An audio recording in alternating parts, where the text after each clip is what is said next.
The Weight of Small Things. Part 3, Small Rebellions.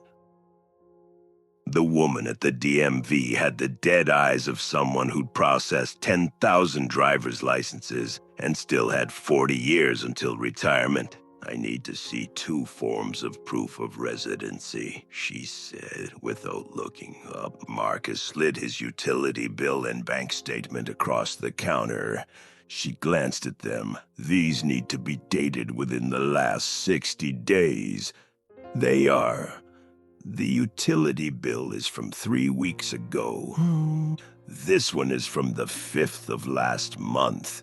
That's 63 days ago. Marcus counted on his fingers. She was right. Technically, by 3 days. I can accept a lease agreement, mortgage statement, or another utility bill dated within 60 days. I don't get another utility bill for 2 weeks.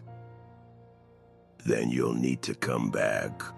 She was already looking past him to the next person in line. Marcus had waited an hour and 40 minutes for this 4-minute interaction. I took the afternoon off work for this appointment. I understand, sir, but policy is policy. Next. Marcus didn't move. The woman behind him in line sighed loudly. The DMV employee's dead eyes finally focused on him. A flicker of something. Irritation, maybe, crossing her face. Sir, if you don't have the proper documentation, you'll need to step aside. Marcus gathered his documents slowly, deliberately. He took his time folding each paper precisely in thirds, then in half, smoothing the creases with the side of his hand. He organized them in his folder, zipped the folder, unzipped it to make sure his keys were inside, zipped it again. The woman behind him made another exasperated sound. He turned and smiled at her. Sorry, just want to make sure I have everything. The DMV employee watched him with barely concealed annoyance. Good, Marcus thought. Let her feel 1/10 of the frustration she just caused him. He walked away feeling something he hadn't felt in months.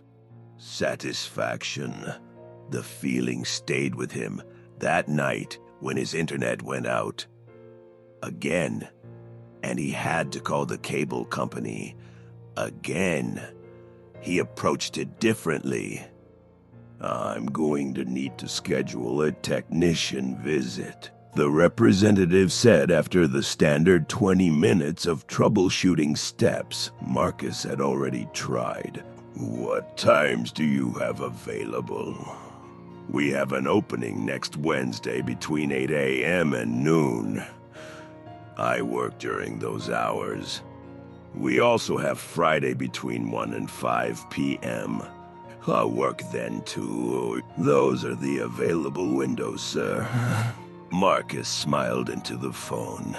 Okay, book me for Wednesday. Perfect. You'll receive a confirmation email. The technician will call 30 minutes before arrival. Is there anything else I can help you with today? Nope, that's all. He hung up and immediately marked his calendar. Cancel cable appointment Tuesday night. Wednesday morning, his phone rang at 7:32 a.m. The technician calling to confirm. I'm so sorry, Marcus said, injecting just the right amount of apologetic stress into his voice. Something came up at work, a total emergency. I completely forgot to call and cancel. Is there any way we can reschedule? There was a pause. Marcus could practically hear the technician's frustration. He'd probably already driven 20 minutes out of his way. Let me check the schedule. Next available is 2 weeks from now. Monday between noon and 4. Perfect. Thank you so much. I really appreciate your understanding. He hung up and went back to sleep. 2 weeks later, he did it again. The third time he called, a different representative said, "I am showing you've canceled your last 2 appointments. I know, I'm really sorry. My work schedule has been insane. If you cancel again, we'll have to charge a $75 fee." I understand. I promise I'll be there this time. He wasn't. When they finally threatened to disconnect his service, he scheduled the appointment and was actually home when they arrived. The technician spent 40 minutes fixing a problem that turned out to be a loose cable connection. Something Marcus could have fixed himself in 30 seconds if they just told him where to look instead of insisting he needed a professional visit. The technician seemed annoyed by the simplicity of the fix, like Marcus had wasted his time on purpose.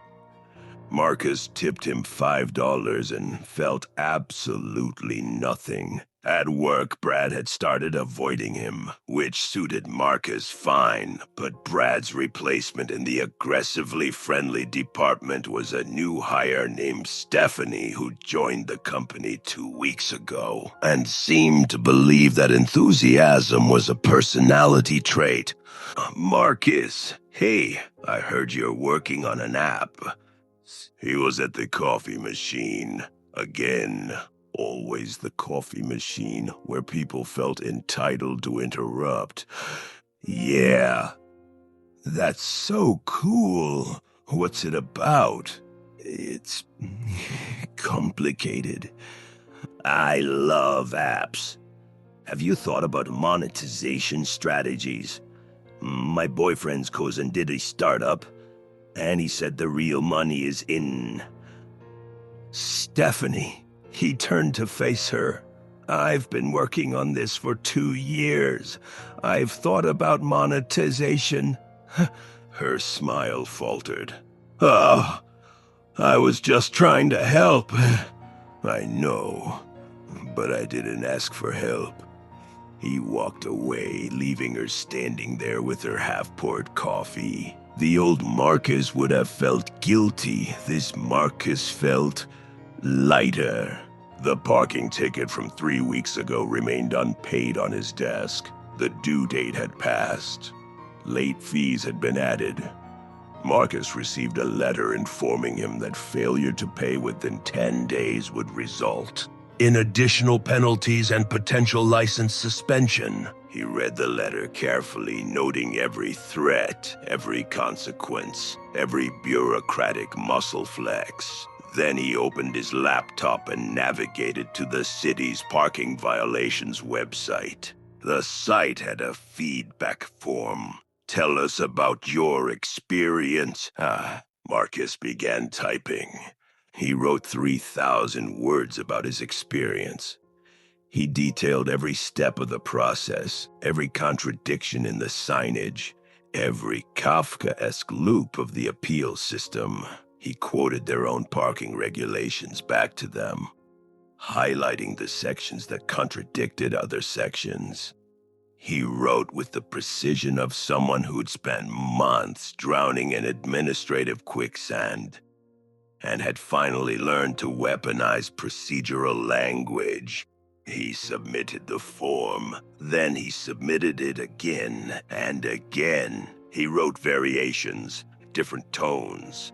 One formal and legalistic, one emotional and personal, one written as if from a confused elderly person, one from a single mother, one from a disabled veteran. He submitted 47 feedback forms over the course of 3 hours, each one unique, each one meticulously crafted to be technically valid, but collectively overwhelming. Somewhere in a city office, someone would have to read these, process them, respond to them, maybe. And even if they just deleted them, that was fine. Marcus had cost them time, had forced them to acknowledge his existence, even if only as an annoyance. He paid the ticket online at 11:59 p.m. on the final day before license suspension. The confirmation email arrived at 12:03 a.m. Subject line, "Thank you for your payment." Marcus laughed out loud in his empty apartment.